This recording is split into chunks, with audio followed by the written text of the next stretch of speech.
Good afternoon friends, Rouse academy के online platform पे आपका स्वागत है। जैसा कि आपको पता है कि हम आपके लिए प्रीलिम्स फोकस एक सीरीज लाए हैं एमसीक्यू बेस्ड, जिसका नाम है अस्त्र, और उसमें हम यूनिट 6 की जो एमसीक्यूज हैं उसको कंटिन्यू कर रहे हैं। तो उसके लिए हम एक आज नई सीरीज लेके लाए हैं आपके लिए। चलिए स्टार्ट करते हैं। आज जो हमारा एमसीक्यू सेशन होगा वो स्पेशली आपका बैंकिंग सिस्टम पे फोकस रहेगा, जो बैंकिंग सिस्टम पर फोकस करता है। ठीक है, चलिए स्टार्ट करते हैं। तो पहला क्वेश्चन है, रिजर्व बैंक ऑफ इंडिया द्वारा अपना कार्य प्रारंभ करने की तिथि क्या है। यानी इसका मतलब यह है कि जो स्टेट बैंक ऑफ इंडिया है, रिजर्व बैंक ऑफ इंडिया है, वो कब शुरू हुआ था, उसका स्थापना एस्टेब्लिशमेंट कब हुआ था। तो इसका आंसर रहेगा आपका 1 अप्रैल 1935। ठीक है, 1 अप्रैल 1935 को जो है वो रिजर्व बैंक की स्थापना हुई थी, यानी स्टेब्लिशमेंट हुआ था 1 अप्रैल 1935। ठीक है, अब देखिए, जब हमारा रिजर्व बैंक ऑफ इंडिया बना था तो वो 1935 में बना था। ठीक है, हम बोल सकते हैं कि जो हमारा गवर्नमेंट ऑफ इंडिया एक्ट 1935 था उसके अकॉर्डिंग इसको जो है एक फेडरल स्ट्रक्चर मिला था। ठीक है, अब बात आती है कि इसका नेशनलाइजेशन या राष्ट्रीयकरण कब हुआ। तो जो इसका राष्ट्रीयकरण हुआ है वो हुआ है 1 जनवरी 1949। जो रिजर्व बैंक ऑफ इंडिया का राष्ट्रीयकरण यानी नेशनलाइजेशन हुआ है वो हुआ है आपका 1 जनवरी 1949। और ये जो रिजर्व बैंक ऑफ इंडिया बना वो किस बैंकिंग एक्ट यानी किस बैंकिंग अधिनियम के थ्रू बना, तो वो है बैंकिंग रेगुलेशन एक्ट 1934, आरबीआई का बैंकिंग रेगुलेशन एक्ट 1934।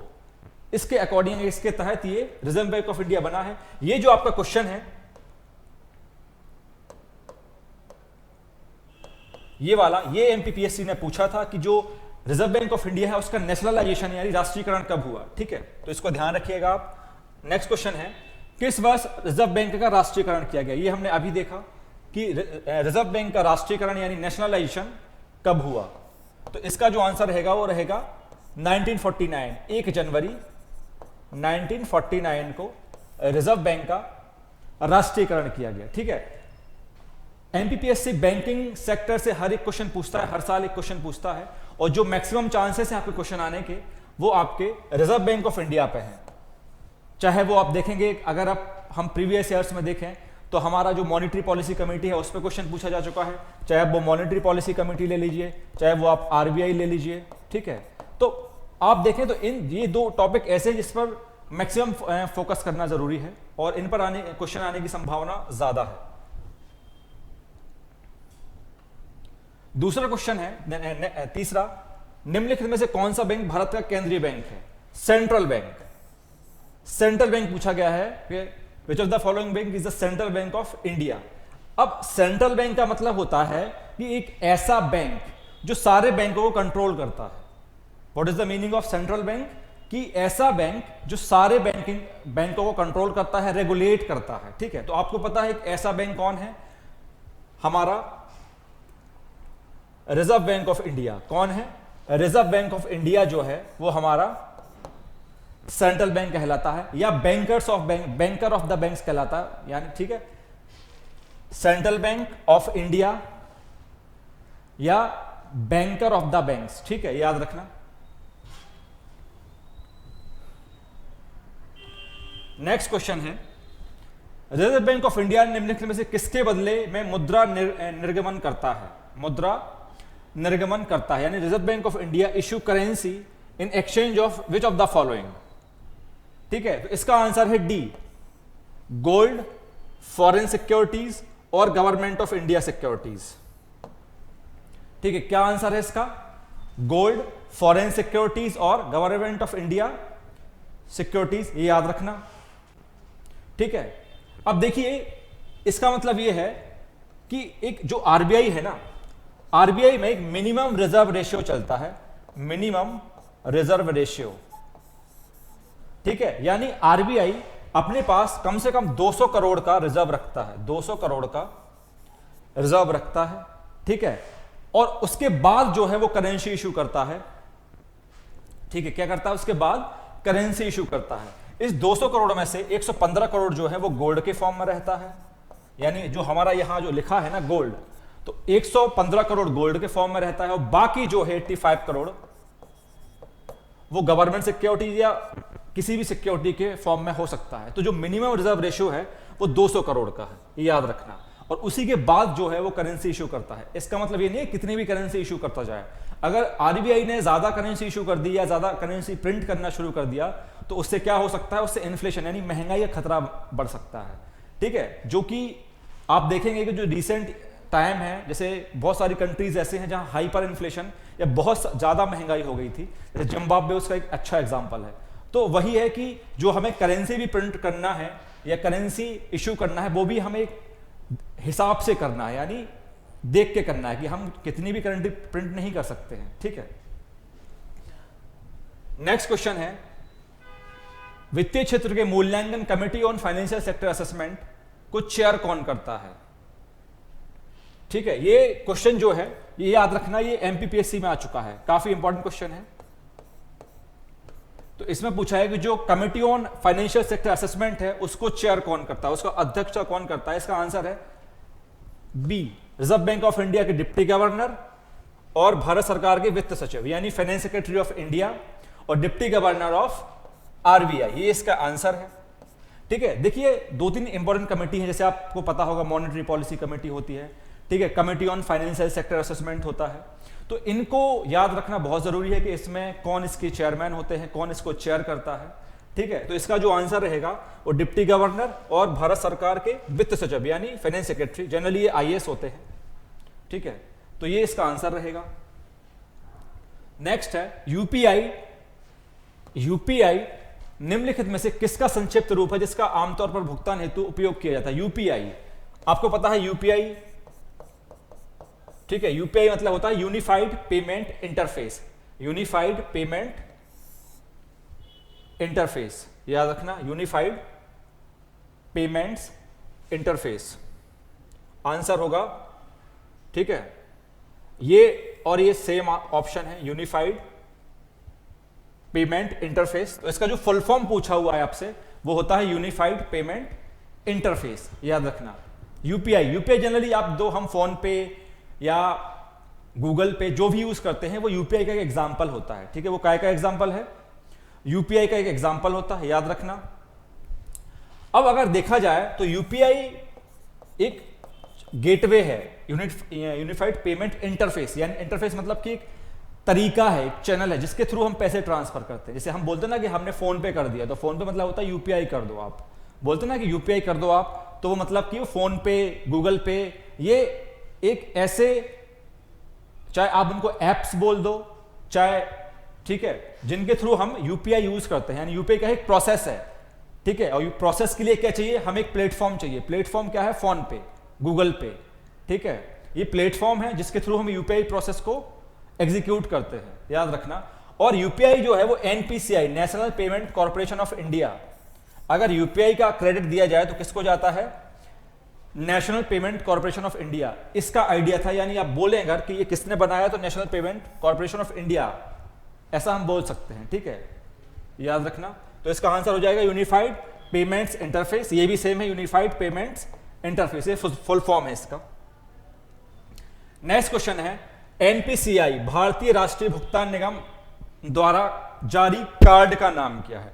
जैसे अभी हमने पढ़ा था ना, national payments corporation of India. ठीक है, एनपीसीआई 2016 में आया था, याद रखना, इसने कार्ड इशू किया था। और अगर देखा जाए तो इसने कार्ड इशू किया था, इसका नाम था रूपे। रूपे एक प्लास्टिक करेंसी बोल सकते हो। क्या है ये? प्लास्टिक करेंसी है, प्लास्टिक मुद्रा है। जैसे हमारा ATM, debit card, credit card, ये प्लास्टिक करेंसी में आते हैं, प्लास्टिक मुद्रा में आते हैं, याद रखना। तो इसने रूपे कार्ड जारी किया था। ठीक है, जीरो बैलेंस पे भी काम करता था ये, काय पे? जीरो बैलेंस पे, जीरो बैलेंस पे भी आपका ये काम करेगा। ठीक है, कब? रूपे, याद रखना। ठीक है, रूपे, एनपीसीआई। ठीक है, एनपीसीआई एक्चुअली देखिए, एनपीसीआई ने यूपीआई जो है वो 2016 में आया है। ठीक है, यहां मैंने 16 जो बताया, तो एनपीसीआई तो 2008 में बना, 8 में फॉर्म हुआ, और इसने यूपीआई कब शुरू किया? 2016 में। तो ये थोड़ा सा आप याद रखना, मैंने एनपीसीआई का 2016 बताया था, लेकिन इसने यूपीआई 2016 में शुरू किया है। एनपीसीआई तो बना है 2008 में, ठीक है, ये आप थोड़ा सा याद रखना। एनपीसीआई कब बना? 2008 में, ठीक है। और एक याद रखना, एनपीसीआई जो है is a non profit organisation, एक गैर लाभकारी संस्था है। कैसी है? नॉन प्रॉफिट ऑर्गेनाइजेशन है, गैर लाभकारी, ठीक है। तो इसका आंसर रहेगा क्या? रुपए, याद रखना रुपए। वीजा भी देखिए, वीजा भी एक प्लास्टिक करेंसी ही है। आपको पता होगा जो एटीएम कार्ड्स होते हैं उनके कई तरीके, जैसे कई प्रकार, कई टाइप्स होता है, जैसे कोई रुपए है, किसी पर वीजा लिखा रहता है, ठीक है। तो ये वीजा हुआ, रुपए हुआ, तो एनपीसीआई ने तो रुपए इशू किया था, ये एक प्लास्टिक करेंसी है, ये भी एक प्लास्टिक करेंसी है, ठीक है। फिर नेक्स्ट है ई बैंकिंग में आरटीजीएस क्या है? आरटीजीएस, अब देखिए कई बार जो आपसे एग्जाम में फुल फॉर्म पूछ लेता है, कई बार आप देखेंगे यूनिट 9 में, खैर हालांकि ये आपका इकोनॉमी का क्वेश्चन होगा, बट आपने देखा होगा ये थोड़ा सा टेक्निकल वर्ड है, तो ऐसे वर्ड्स आ जाते हैं जिनका फुल फॉर्म पूछ ले, चाहे यूनिट 6 हो चाहे यूनिट 9 हो। तो आरटीजीएस क्या है? आरटीजीएस का फुल फॉर्म बताना है आपको, ठीक है। आरटीजीएस का फुल फॉर्म होता है रियल टाइम ग्रॉस सेटलमेंट। क्या फुल फॉर्म होता है? रियल टाइम ग्रॉस सेटलमेंट, यानी जो आप देखेंगे आपको रियल टाइम यानी तुरंत पैसे ट्रांसफर हो जाएंगे। रियल टाइम मतलब हो तुरंत पैसे आपके ट्रांसफर हो जाएंगे, याद रखना। जो इलेक्ट्रॉनिक फंड होता है ना, या जो आप जाते हैं, कई बार बड़ा अमाउंट होता है, बैंक जाते हैं, बैंक में पैसा जमा करते हैं, तो तुरंत किसी दूसरे के अकाउंट में जहां भी आपको भेजना होता है वहां पहुंच जाता है, वो होता है रियल टाइम ग्रॉस सेटलमेंट, ठीक है। यानी उसी टाइम सेटलमेंट हो जाता है, ये याद रखना। ये भी एक मनी ट्रांसफर का तरीका है। नेक्स्ट है डिजिटल मुद्रा का सबसे लोकप्रिय अनुप्रयोग है। The most popular application of digital currencies are, क्या है? अनुप्रयोग, डिजिटल करेंसी। इसका आंसर है ब्लॉकचेन। अब देखिए, सबसे पहले अगर देखें, बात करें तो डिजिटल करेंसी, डिजिटल मुद्रा, डिजिटल मुद्रा होती क्या है? ठीक है, डिजिटल मुद्रा यानी एक वर्चुअल करेंसी आप बोल सकते हो, जो आपको दिख रही है, बट आपको वो उसका टेंजिबल फॉर्म, यानी आप उसको देख नहीं सकते उसको, ठीक है। मतलब आप जैसे आप देखते हो ना कि आपके फोन पे अकाउंट पे कितने पैसे हैं, ठीक है, वो आप देख लेते हो। तो ऐसी ही है कि आप जो एक इलेक्ट्रॉनिक करेंसी या डिजिटल करेंसी वो होती है जिसको आप हार्ड कैश में नहीं बदल सकते, समझ रहे हो? वो आपके वॉलेट या आपके अकाउंट में ही रहेगी। आप उसका यूज कर लो, किसी को पेमेंट कर दो, लेकिन एज अ कैश शायद आप उसका यूज ना कर पाओ, पहली चीज। दूसरी चीज, जो आरबीआई है, आरबीआई ने अपनी सेंट्रल बैंक की डिजिटल करेंसी निकाली थी, सीबीडीसी बोलते हैं जिसको, सेंट्रल बैंक की डिजिटल करेंसी आरबीआई ने निकाली, जिसको बोलते हैं ई रुपी। ई रुपी ये उसका सिंबल है, ई रुपी, याद रखना। ये सेंट्रल बैंक की डिजिटल करेंसी है, आरबीआई ने निकाली है, ई रुपी। क्लियर है? ठीक है। अब ये क्या होता है, जो हमारी डिजिटल करेंसी होती है ना, उसमें वो ब्लॉकचेन एक्चुअली एक टेक्नोलॉजी है। ये क्या है? एक टेक्नोलॉजी है जिसको हैक करना ऑलमोस्ट नामुमकिन है, ऑलमोस्ट इम्पॉसिबल है to hack the digital currency और to breach this blockchain technology. ठीक है, तो ब्लॉकचेन टेक्नोलॉजी में क्या होता है, कई सारे ब्लॉक्स बने होते हैं। जैसे आप ऐसा समझिए कि सपोज आपका मनी आपकी यहां पर स्टोर है और ये काफी सारे ब्लॉक्स हैं, यानी आपको हर एक ब्लॉक की सिक्योरिटी को तोड़ के यहां तक आना पड़ेगा, समझ रहे हैं? ये मोटा मोटा है। तो ब्लॉकचेन टेक्नोलॉजी काफी सेफ होती है, ठीक है, तो उसका यूज होता है कहां पर? डिजिटल करेंसी में या ऐसी कुछ प्रोसेस में। फिर है सेंट्रल बैंक ऑफ अवार्ड 2003 में गवर्नर ऑफ द ईयर। ये देखिए, ये भी इंपॉर्टेंट क्वेश्चन है, ये भी एमपीपीएससी पूछ चुका है, ये भी एमपीपीएससी पूछ चुका है कि गवर्नर ऑफ द ईयर पुरस्कार किस देश के सेंट्रल बैंक के गवर्नर को प्रदान किया गया। ठीक है, इसका आंसर है इंडिया। अब देखिए, इस क्वेश्चन पूछने का मतलब क्या था?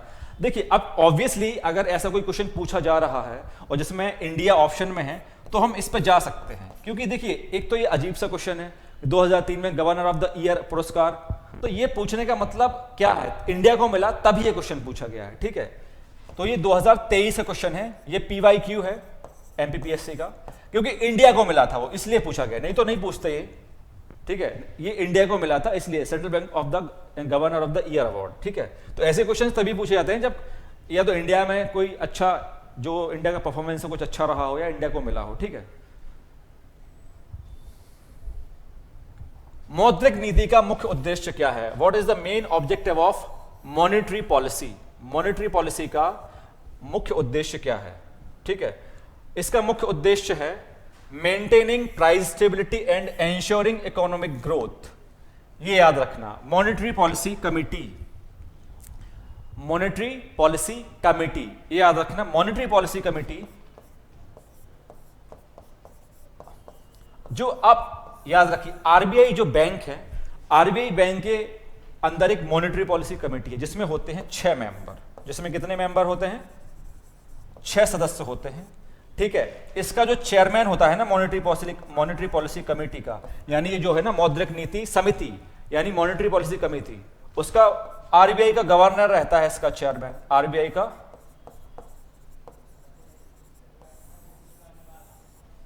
गवर्नर। ठीक है, याद रखना मौद्रिक नीति का मुख्य उद्देश्य क्या है। अभी मॉनेटरी पॉलिसी जो यहां लिखा है ना, मौद्रिक नीति बनाता कौन है? ये बनाते हैं आरबीआई बनाता है, आरबीआई के अंदर मॉनेटरी पॉलिसी कमेटी है, वो बनाते हैं, याद रखना। और इसमें 6 सदस्य होते हैं। ठीक है, तो और जो टोटल 6 मेंबर होते हैं उसमें 3 गवर्नमेंट अपॉइंट करती है और 3 रहते हैं आरबीआई के। कौन रहते हैं? आरबीआई के। टोटल 6 मेंबर रहते हैं। ठीक है, 3 गवर्नर आरबीआई के हैं, डिप्टी गवर्नर इंक्लूडिंग गवर्नर, और जो बाकी हैं वो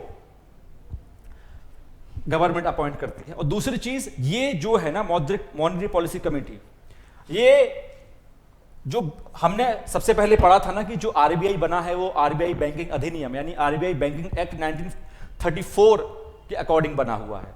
तो ये जो मॉनेटरी पॉलिसी कमेटी बनी है ना, ये कैसे बनी है? आरबीआई के 1934 एक्ट के सेक्शन 45 ZB, सेक्शन 45 के ZB, सेक्शन 45 के ZB, याद रखना, सेक्शन 45 के ZB, ये यहां से पावर मिलती है मॉनेटरी पॉलिसी कमेटी को। तो याद रखना, और इसका एक ही एम है कि इन्फ्लेशन को कंट्रोल करना। जैसे आपने यहां लिखा है ना प्राइस स्टेबिलिटी, अब प्राइस स्टेबिलिटी का मतलब होता है कि टू कंट्रोल द इन्फ्लेशन। ठीक है, जो प्राइस अपसर्ज होते हैं ना, जो अप्स एंड डाउन्स, महंगाई, तो प्राइस स्टेबिलिटी यानी इनका एक ही एम होता है इन्फ्लेशन को कंट्रोल करना। ठीक है, और उसके अकॉर्डिंग ही एक्शंस लेते हैं। ठीक है, जैसे आपने पढ़ा होगा ना, बैंक रेट है, रेपो रेट है, रिवर्स रेपो रेट है, तो ये इनको डिसाइड यही करते हैं अकॉर्डिंग टू इन्फ्लेशन। नेक्स्ट है मौद्रिक नीति विकास के संबंध में निम्नलिखित कथनों पर विचार कीजिए। पहला है मौद्रिक अप्रैल 2024 से दिसंबर 2024 की अवधि में आरबीआई की मौद्रिक नीति समिति ने रेपो दर को, अब देखिए ये जो क्वेश्चन है अब ऊपर नीचे होता रहता है। ठीक है, जैसे अभी हर 3 महीने में मीटिंग करते हैं, उसमें डिसाइड करते हैं क्वार्टरली कि क्या होना है। ठीक है, तो ये मौद्रिक नीति का प्राथमिक उद्देश्य मूल्य स्थिरता बनाए रखना है। ये तो हमने अभी पढ़ ही लिया है कि इसका मेन ऑब्जेक्टिव है to maintain price stability, to price stability. ठीक है, ये आंसर सही है, केवल 2। क्योंकि देखिए अब ये जो है ना, ये ऊपर नीचे होता रहता है। जैसे अगर हो सकता है वो पूछ लें आपसे कि जैसे हमारा पेपर जो है वो अप्रैल 2026 में है, तो आपसे पूछ सकते हैं कि जो पहली मीटिंग हुई थी मॉनेटरी पॉलिसी कमेटी की, उसमें उन्होंने repo rate, reverse repo rate में क्या चेंजेस किए। बट बहुत रेयरली ये क्वेश्चन पूछे जाते हैं। ठीक है, याद रखना। और आप याद रखना कि अगर कोई ऐसा स्टेटमेंट है ना, तो वो आप उसको एलिमिनेट कर सकते हैं, यानी आप उसको गलत मान सकते हैं। ठीक है, याद रखना। तो ये हमारा आज का जो था वो बैंकिंग सेक्टर के एमसीक्यूज थे। ठीक है, आई होप एक आपकी जो प्रिपरेशन है उसमें काफ़ी हेल्पफुल होगा। ठीक है, थैंक यू। और जो हमारा नेक्स्ट वीडियो है वो हम जल्दी ही लेके आएंगे आपके लिए। Thank you.